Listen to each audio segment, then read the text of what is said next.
श्री कृष्ण, ऐसा नाम जिससे प्यार, भक्ति और आश्चर्य की भावना आती है। वो विष्णु जी के 8वें अवतार हैं। प्रेम और आनंद की वो साक्षात मूर्ति है। उनकी बांसुरी सबको मोहित कर लेती है। उनका बचपन असाधारण कहानियों से भरा है। ये कहानियां सिर्फ मनोरंजन के लिए नहीं है, ये हमें गहरे सत्य बताती है, धर्म, कर्म और भगवान के स्वरूप के बारे में। कृष्ण की शरारती मुस्कान में गहरी बुद्धि छिपी है। मौत से चमत्कारी बच निकलने से लेकर गोकुल में उनकी नटखट शरारतों तक, हर कहानी कृष्ण के दिव्य स्वरूप को दर्शाती है। मेरे साथ आइए, कृष्ण के बचपन के छिपे हुए अजूबों को एक्सप्लोर करते हैं। आइए उन रहस्यों को उजागर करें जो उन्हें हमेशा के लिए पूजनीय बनाते हैं। एक बच्चे के रूप में भी कृष्ण असाधारण थे। उन्होंने पूतना का, जो एक राक्षसी थी और दाई का रूप धारण किए हुए थी, वध किया। उन्होंने कालिया नाग पर विजय पाई। उन्होंने इंद्र के प्रकोप से गांव वालों की रक्षा के लिए गोवर्धन पर्वत उठाया। ये कहानियां कृष्ण की दिव्य शक्ति दिखाती हैं। वो रक्षक हैं, बुराई का नाश करने वाले। लेकिन उनका बचपन सिर्फ वीरतापूर्ण कार्यों के बारे में नहीं था, यह मनमोहक शरारतों से भरा था। कृष्ण को माखन बहुत पसंद था। वो पड़ोसियों के घरों से माखन चुराते थे, इसीलिए उन्हें माखन चोर नाम मिला। उनकी शरारतें यशोदा मैया को परेशान करती थीं, पर साथ ही उन्हें हंसाती भी थीं।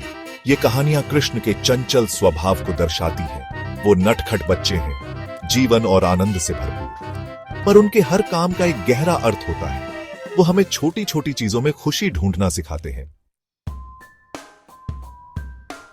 कृष्ण के चमत्कारों की अनगिनत कहानियां हैं। उन्होंने अपने दोस्तों को बचाने के लिए जंगल की आग को निगल लिया। उन्होंने एक गरीब महिला को खिलाने के लिए चावल के दानों को बढ़ा दिया। इन घटनाओं ने गांव वालों को हैरान कर दिया। ये चमत्कार सिर्फ शक्ति प्रदर्शन नहीं है, ये कृष्ण की करुणा को दर्शाते हैं। वो कमजोरों के रक्षक हैं, प्रार्थनाओं का उत्तर देने वाले। भाग 5, गोवर्धन गिरी, पहाड़ उठाना। सबसे प्रसिद्ध कहानियों में से एक गोवर्धन पर्वत के बारे में है। इंद्र को विनम्रता का पाठ पढ़ाने के लिए कृष्ण ने अपनी छोटी उंगली पर पहाड़ उठा लिया। उन्होंने गोकुल के लोगों और मवेशियों को मूसलाधार बारिश से बचाया। यह कहानी कृष्ण की अपार शक्ति का प्रतीक है। वह परम शरण स्थल हैं जो पहाड़ों को भी हिला सकते हैं। भाग 6, कृष्ण की रासलीला का महत्व। गोपियों के साथ कृष्ण की रासलीला की अक्सर गलत व्याख्या की जाती है। यह सिर्फ एक नृत्य नहीं है, यह भगवान के साथ मिलन की आत्मा की लालसा का प्रतीक है। कृष्ण हर गोपी के साथ नाचते हैं, जिससे उन्हें विशेष महसूस होता है। यह उनके सर्वव्यापी प्रेम को दर्शाता है। वह प्रत्येक भक्त के लिए व्यक्तिगत और अनोखे रूप से मौजूद है।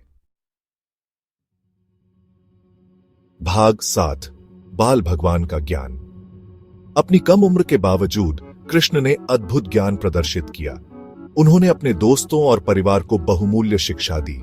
उन्होंने प्रेम, मित्रता और धार्मिकता के महत्व के बारे में सिखाया।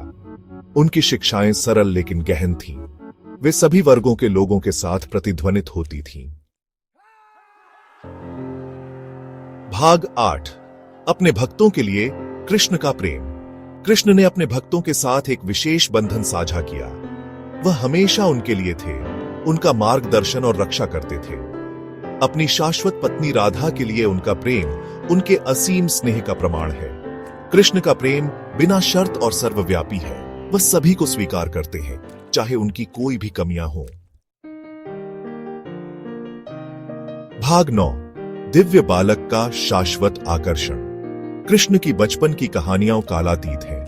वे लाखों लोगों को मंत्रमुग्ध और प्रेरित करती रहती हैं। उनका चंचल स्वभाव, उनके दिव्य हस्तक्षेप और उनका असीम प्रेम उन्हें हमेशा के लिए पूजनीय बनाते हैं। ये कहानियां हमें याद दिलाती हैं कि दिव्यता सबसे अप्रत्याशित तरीकों से प्रकट हो सकती है। वे हमें जीवन के साधारण सुखों में आनंद खोजना और अपने आसपास की हर चीज में ईश्वर को खोजना सिखाती है।